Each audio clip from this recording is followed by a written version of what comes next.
నమస్తే, welcome to my channel Nagendra Vepuri. My dear friends, ఈరోజు థంబ్నెయిల్లో సూచించినట్లుగా సంపద సృష్టించటం, సక్సెస్ సాధించటం ఎలా అనే దాని గురించి కొందరు నన్ను ప్రశ్నలు వేస్తే దానికి నేను ఇచ్చిన సమాధానాల గురించి తెలియజేస్తూ ఉన్నాను. అది జాగ్రత్తగా వినండి, ప్రతి వారికి అప్లై అవుతుంది. ఒక ఆయన నన్ను అడిగాడు, నేను ఒక చిన్న ఆఫీస్లో కంప్యూటర్ ఆపరేటర్గా పనిచేస్తున్నాను, నెలకి 6,000 రూపాయలు జీతం వస్తుంది, ఇంట్లో ఇతరత్ర ఎలాంటి సంపాదన లేదు, ఇదే ఆదాయంతో ఇల్లు గడవాలి, 2 పిల్లలను పోషించాలి, జీవితం అంతా ఇలాగే ఉంటే నేను కనీసం 5 లక్షల రూపాయలు ఎప్పుడు సంపాదించాలి? డబ్బులు ఉన్నవారు ధనవంతులు అవుతున్నారు, లేని వారు అప్పుల్లో మునిగిపోతున్నారు. నాలాంటి అల్పాదాయ వర్గాల వారు పైకి రావాలంటే ఏం చేయాలి? డబ్బు సంపాదించే మార్గాలు దయచేసి చెప్పండి అని చెప్పి ఆయన అడిగితే దానికి సమాధానం, మీరు 6,000 రూపాయల జీతం నుంచి కనీసం 5 లక్షల రూపాయల సంపాదనకి ఎదగటం అసాధ్యం కాదని ముందుగా గుర్తించండి. ఎందుకంటే మనకు కావాల్సింది పాజిటివ్ దృక్పథం. బతకడానికి కావాల్సింది గాలి, నీరు, ఆహారం. తరువాత అందరికీ అత్యంత అవసరమైనది ఆత్మవిశ్వాసం. ఈ ప్రపంచంలో సంపాదించడానికి నాకు కూడా చాలా అవకాశాలు ఉన్నాయని అన్వేషించడం మొదలుపెట్టండి. మరొకరి వద్ద పనిచేస్తే ఇల్లు గడవడానికి ఉపయోగపడుతుంది, కానీ సంపద సృష్టి సాధ్యం కాదు. ఇందుకోసం స్వయం ఉపాధి మార్గాలు వెతుక్కోవాలి. భార్య, పిల్లల సంరక్షణ బాధ్యత మీ మీద ఉంది. కాబట్టి ఎప్పటికిప్పుడు ఉద్యోగం మానేసి వ్యాపారం చేయడం సాధ్యం కాదు, కానీ దానికోసం అవసరమైన పరిస్థితులను సృష్టించుకోవడం ఈరోజే మొదలు పెట్టండి. అదనపు సంపాదనని, అవసరమైన పొదుపు మార్గాలని అధ్యయనం చేయండి. ప్రస్తుతం రోజుకి ఎన్ని గంటలు కష్టపడుతున్నారు? రోజుకి 12 గంటలు కష్టపడినా ఇంకా సమయం మిగిలే ఉంటుంది. ఉదయం 8 గంటల నుంచి రాత్రి 11 గంటల వరకు వైద్య వృత్తిలో పూర్తిగా నిమగ్నమయ్యే డాక్టర్లు ఎంతోమంది ఉన్నారు. వీరే కాదు, ఇంకా ఎన్నో వర్గాల వాళ్ళు ఆ టైం ప్రకారంగా పనిచేస్తూ ఉంటారు. తాము చేసే పనిని ప్రేమిస్తూ అందులోనే పూర్తిగా నిమగ్నమై సంతృప్తిని వెతుక్కునే వాళ్ళు చాలా కష్టపడుతూ ఉంటారు. నేను పనిచేసిన CCMBలో, centre for cellular and molecular బయాలజీలో పనివేళలంటూ నిర్దిష్టంగా ఉండవు. అంటే అవి కొందరికి ఉంటాయి, కానీ అది శాస్త్రజ్ఞులు పనిచేసే ల్యాబొరేటరీ కాబట్టి అక్కడ పనివేళలు పాటిస్తూ నేను 10 to 5 పనిచేస్తాను, 8 గంటలే పనిచేస్తాను అంటే పని అయ్యే పని కాదు అది. అలాగే డాక్టర్లైనా, పోలీస్ డిపార్ట్మెంట్ వాళ్ళైనా, మరికొంతమంది డే అండ్ నైట్ అలా కష్టపడి పనిచేస్తూ ఉంటారు, లిమిటేషన్స్ పెట్టుకోకుండా. ఏదైనా సాధించాలి అనే తపన ఉన్నప్పుడు అటువంటి లిమిటేషన్స్ లేకుండా కొంచెం ఎక్స్ట్రా అవర్స్ పని చేయటం అలవాటు చేసుకోవాలి. ఆ పనిని ప్రేమిస్తూ ఉంటే ఎంత పనైనా మనం చేయగలుగుతామని అర్థం చేసుకోవాలి. డబ్బు సంపాదనకు కూడా తెలివితేటలు కావాలి, అందుకోసం కష్టపడాలి. సంపాదించిన సొమ్మును దాచుకోవడానికి ఎన్నో ఆర్థిక వ్యూహాలు తెలిసి ఉండాలి. ఇలాంటి పరిజ్ఞానం పెంచుకునేందుకు పత్రికలు ఉన్నాయి, మ్యాగజైన్లో వచ్చే రకరకాల ఆర్థిక విశ్లేషణలు ఉంటాయి, అలాగే వ్యక్తిత్వ వికాస వ్యాసాలు ఉంటాయి. పుస్తకాలు చదువుతూ మిమ్మల్ని మీరు నిత్యం మెరుగుపరుచుకోవాలి. నాలాంటి వాళ్ళు చెప్పే ఈ లెక్చర్స్ కూడా మీకు ఎంతగానో ఉపయోగపడతాయి, మిమ్మల్ని మోటివేట్ చేస్తాయి. మీరు ప్రస్తుతం పనిచేస్తున్న వృత్తిలో అదనపు అర్హతలను జత చేసుకోండి. ఆపై మంచి ఉద్యోగం కోసం ప్రయత్నించండి. మరోవైపు నెట్వర్క్ పెంచుకోండి, మీ పని మరింత సులువవుతుంది. అన్ని జబ్బుల కంటే పెద్ద జబ్బు బద్ధకం. ఈ విషయాన్ని మరుకండి.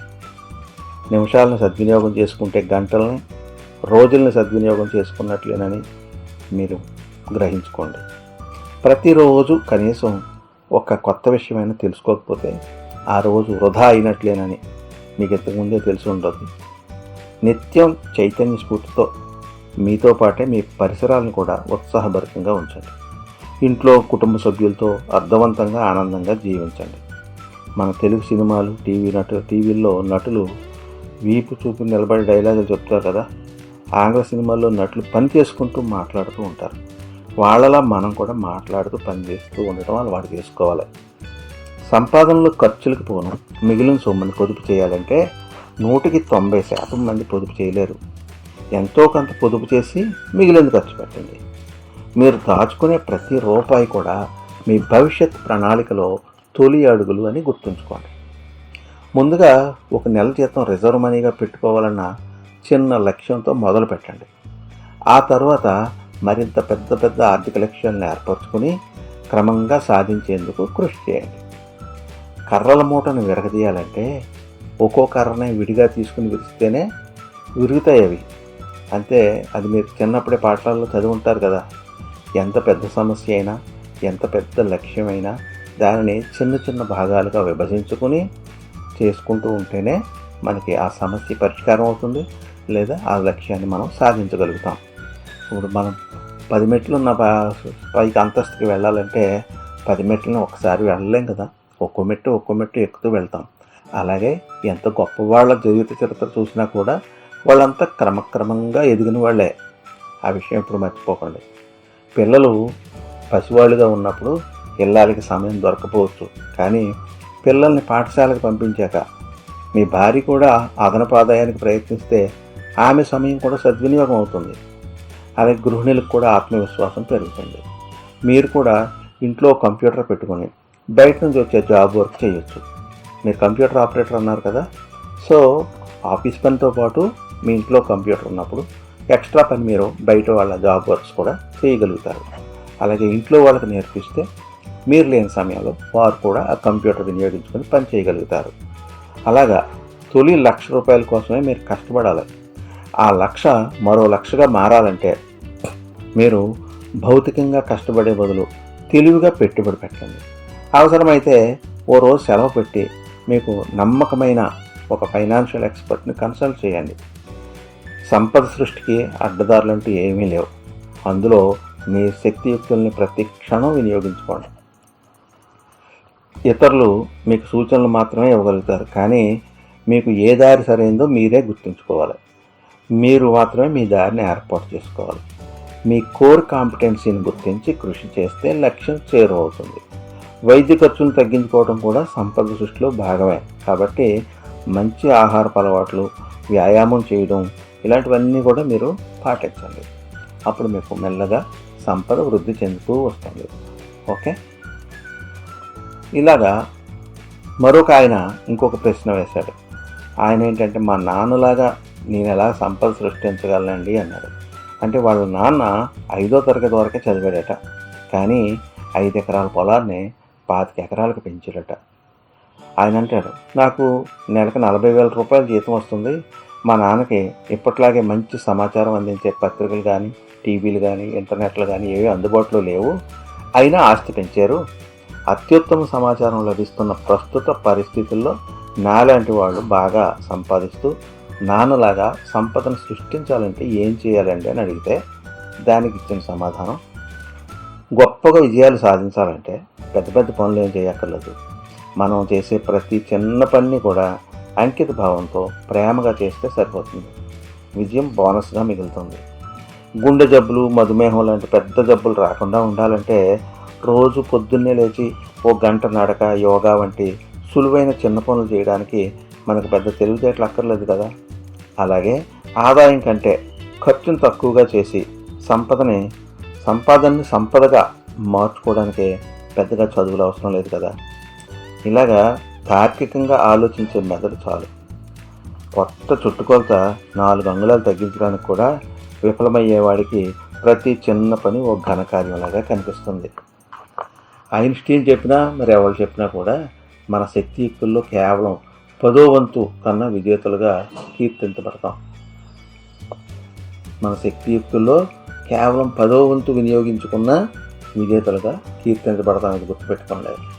ఎందుకంటే చాలామంది అపరిమితమైన శక్తిని కలిగి ఉన్నారు, కానీ వాళ్ళు వినియోగించుకునే శక్తి చాలా స్వల్పం అన్నమాట. నేను అందుకే మరొక వీడియోలో చెప్పాను, మనలో సూపర్ పవర్స్ ఉన్నాయి, వాటిని వినియోగించుకుంటే ఎంత గొప్పదాన్నైనా మనం సాధించగలుగుతామని. అదే ఇప్పుడు చెప్పింది. 80 ఏళ్ల వయసు దాటిన బాపు గారు ఆయన వెండితెర దృశ్య కావ్యంలో శ్రీరామరాజ్యం అనే సినిమా తీశారు. అది కొంతకాలం క్రితం. నిన్న మొన్న అక్కినేని కుటుంబరావు అనే ఒక ఆయన 80 ఏళ్ల వయసులో కూడా ఒక మంచి ప్రేమ కథా చిత్రం తీశారు, మీకు తెలిసే ఉంటుంది. అలాగే మీకు తెలిసిన మెగాస్టార్ చిరంజీవి గారు 70 ఏళ్ల వయసులో కూడా ఇప్పుడు ఒక యువకుడిలాగా ఆడుతూ పాడుతూ హీరోయిన్తో నటిస్తూ హీరోగా గొప్పగా ప్రేక్షకుల అభిమానం పొందుతూ ఉన్నారు. అలాగే ఒక రజనీకాంత్ సూపర్ స్టార్, ఆయన వయసు ఎంతో చూడండి, ఆయన ఎలా ఉంటాడో చూడండి.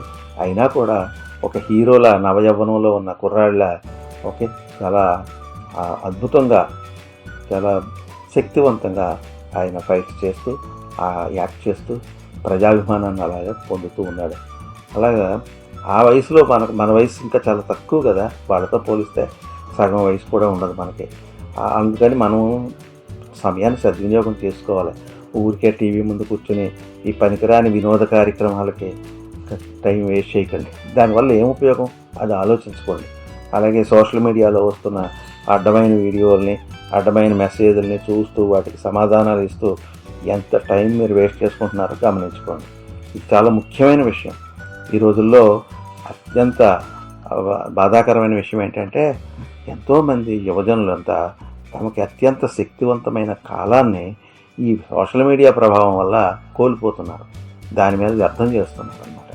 కాబట్టి అటువంటివి చేయకుండా సత్పురుషుల స్నేహంతో మంచి విషయాలను తెలుసుకొని మీ యొక్క దీన్ని సాధించడానికి ప్రయత్నించండి లక్ష్యాన్ని. అలాగే నేను చేయగలను అనుకునే పనుల కంటే పెద్ద పనులను కొంచెం స్వీకరించండి. ఆటోమేటిక్గా మీ సమయంలో వృధా అనేది ఉండదు.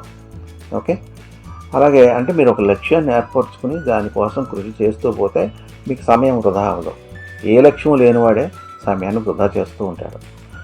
అబ్దుల్ కలాం గారు చెప్పారు, పెద్ద పెద్ద కళలను కనండి, కళ్ళు తెరిచి వాటి సాధనకి ప్రతి నిమిషాన్ని వినియోగించండి అని. మీరు కోటీశ్వర్లు కావాలనుకుంటే ఖచ్చితంగా అవుతారు. కానీ మీరు గట్టిగా మనస్ఫూర్తిగా ఆ కోరికను కోరుకోవాలి. నేను కోటీశ్వరుని అయితే బాగుంటుంది అని అనుకునేవాడు కాలేడు. కోటీశ్వరుని అయి తీరాలి, ఎందుకు కాకూడదు అని ఎప్పుడు మిమ్మల్ని మీరు హెచ్చరించుకుంటూ కృషి చేస్తే తప్పకుండా కోట్లు సంపాదించగలుగుతారు. తాగే అలవాటు ఉన్నవాళ్ళు ఆ అలవాటు ఉన్న స్నేహితులకి ఆకర్షితులు అవుతారు కదా. అలాగే పేకాట వ్యసనం ఉన్నవాళ్ళు పేకాట ఆడే ఫ్రెండ్స్కి దగ్గరికి చేరతారు. గొప్ప విజయాల్ని, సంపదల్ని సృష్టించుకోవాలనుకున్న ఉన్నత ఆశయాలు ఎవరికైతే ఉన్నాయో అటువంటి వారు మీ సర్కిల్లో ఉండాలి. మీ లోపల కోరికలు తీర్చే మనుషులు మీకు బస్సులోనో, రైల్లోనో, ఫోన్లోనో ఎక్కడో చోట అనూహ్యంగా తారసపడతారు. మీ దారిని మీరు పోతూ ఉంటే పక్కన మాట్లాడుకుంటున్న వారి మాటలు మీ చెవిని సోకవచ్చు. మీ మనసుకి కావాల్సింది ఇదే అని గుర్తించి మీరు చొరవ తీసుకుని మాట్లాడితే మీకు కావలసిన మార్గంలో స్పష్టత పెరుగుతుంది. మీరు మనస్ఫూర్తిగా కోరుకున్నది అందించడానికి ప్రకృతి కూడా మీకు సహకరిస్తుందని గుర్తుపెట్టుకోండి. ఒక రచయిత సువర్ణాక్షరాలను గుర్తుపెట్టుకోండి. ఏంటంటే, ఎప్పుడూ సుఖంగా ఉండేంతగా కోటీశ్వరుడు కావాలన్న కోరికను బలీయంగా పెంచుకుంటే ఆ దిశగా పయనిస్తారు, గమ్యం చేరుతారు. తప్పకుండా కోటీశ్వరుల లిస్టులో మీ పేరు కూడా ఉంటుంది.